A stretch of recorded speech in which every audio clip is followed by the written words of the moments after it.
Pirma na lamang ni BARM Interim Chief Minister Abdul Rauf Makakwa ang kulang upang maging isa ng ganap na batas ang Bangsamoro Parliamentary Redistricting Act of 2025 na nag-amyenda sa Bangsamoro Autonomy Act No. 58. Sa ilalim ng Bangsamoro Parliamentary Redistricting Act of 2025, nire-apportion ang 7 parliamentary district seats na dati ay laan sa Sulu matapos itong maalis sa rehiyon alinsunod sa desisyon ng Korte Suprema. Kasunod ng pag-aproba ng BTA Parliament sa panukalang batas sa third at final reading, 9 na ang magiging parliamentary districts ng Lanao del Sur, 5 sa Maguindanao del Sur at Maguindanao del Norte, 4 sa Basilan, 4 sa Tawi-Tawi, 3 sa Cotabato City at 2 sa Special Geographic Area.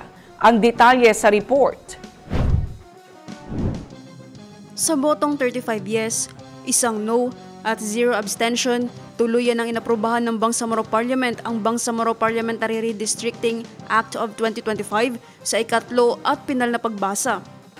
Ngayon po na-pass namin on third reading yung BTA Bill 351 at ine-expect namin na bukas ay mapirmahan ng Chief Minister if he is available. Kasi po nagmamadali tayo na mapasa ito dahil parating na po yung election. At aron naman nyo po, August 28 ay meron tayong start ng campaign period. So, itong bill na ito will allow the COMELEC to determine kung anong gagawin nila sa yung remaining seats na naiwan na walang na-file because supposedly ito yung seats sa Sulu. So with now this new redistricting law, mapag-aaralan ng COMELEC kung anong mabuti with regards to these remaining seats at siguro posible rin na magkaroon ng opening or refiling. But nalagay rin namin sa batas na kung walang refiling, pwedeng mag-appoint ng presidente. I believe this is very material pa rin because while it is true that the COMELEC made already their pronouncement, hanggat hindi pa naman po nasa-start yung yung campaign period, pwede naman po mabago. But of course, I cannot preempt because that is beyond my, power or beyond the power of the Parliament. So now na meron na tayong bagong batas, it is now up to the COMELEC on how will they respond to this newly enacted law. After na ito, i-consider pa rin ng Commission on Election para sa first parliamentary election by October 2025. Makahabol pa. Makahabol pa, inshallah. Siyempre po bumoto tayo ng yes dahil yun po yung isa sa mandate nung naipasa yung resetting bill na kung saan ang BTA Parliament ay kailangan amendahan yung redistricting bill. Sa transitory provision, that in event Sulu rejoin in BARM, the Congress may allocate. So yung isang dahilan because meron tayong nilagay doon na batas, provision sa transitory provision na may mabigyan ng seat again ang Sulu in event na mapasa. So do you believe this is material pa rin? Ay, yes. After the election this coming October. So kami sa Parliament, trabahuin namin yun sa Congress. Pumunto ako ng yes dahil yun ang akala kong tama. So, napakaganda naman yung redistricting na yun. Kasi dumaan tayo sa consultation, lahat ginawa. So, yun ang mandate natin. Pakinggan yung voice ng tao. After the approval, hoping po tayo na tuloy-tuloy na po yung ating election sa BTA dahil nagawa naman natin yung trabaho natin sa BTA na ipasa yung districting bill. Sa tingin ko, check pa din naman nila, then titignan nila kasi meron din kami mga provisions doon na kung saan magiging guidance din para sa COMELEC. Patulad ng kung saan ka nag-file na district, so mga ganung klase.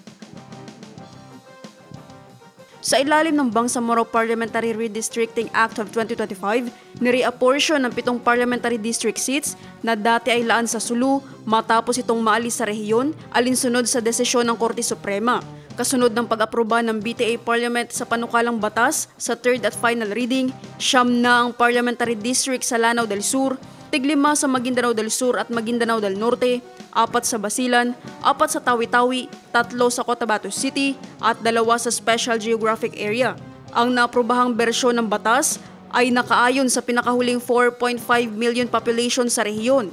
Pirma na lamang ni BARM Interim Chief Minister Abdul Rauf Makakwa ang kulang upang maging isa ng ganap na batas ang Bangsamoro Parliamentary Redistricting Act of 2025. Mandato siya nung extended na parliament, yung BTA in a sense 2.1 or 3.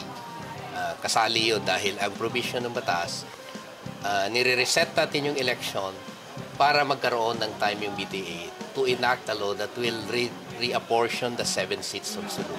So in effect, yun yung primary mandate. Pangalawa, ito ay nasa priority agenda ni Chief Minister. So we have to follow that and then pass it. Third, and more importantly, maraming haka-haka na hindi magka-eleksyon kasi walang redistricting bill. We wanted to put an end to that speculation. So we wanted it very clearly conveyed to the public na may eleksyon dahil meron ng redistricting law which will now be implemented by the Commission on Elections. Very material pa rin kasi may mga legal challenges kasi doon sa issue nung. So if you have less number of districts, how do you fix the number which is in percentage for the 50% of the 80 which would be the party representatives? How do you fix the percentage which is 10% for sectoral? Ano ang base number mo? So kung ang base number natin would be less than 80 dahil hindi na 32, 25 lang, what's exactly the number for sectoral representation? So yung mga issue na yon would linger. So ngayon, tapos na yon dahil meron ka na talagang 80. From where you would peg the percentage for 50% and 10% for sectoral representation. Ang mandato ng Commission on Election is to implement yung law na pertaining to election. So they will have to administer the election in accordance with the law. Part of that would now be the redistricting law. So what we'll do ay pag na-publish ito, na-pirma ni Chief Minister, we will transmit it to the Commission so they can act on it para I think they still have time. Kasi nakafocus lang naman sa isang region, essentially dalawa lang ang bobotohan mo kasi yung pangalan for district and the party list. So hindi naman mahaba yung listahan. So easy for them to prepare for that. Naphtali Velarde, iMinds, Philippines.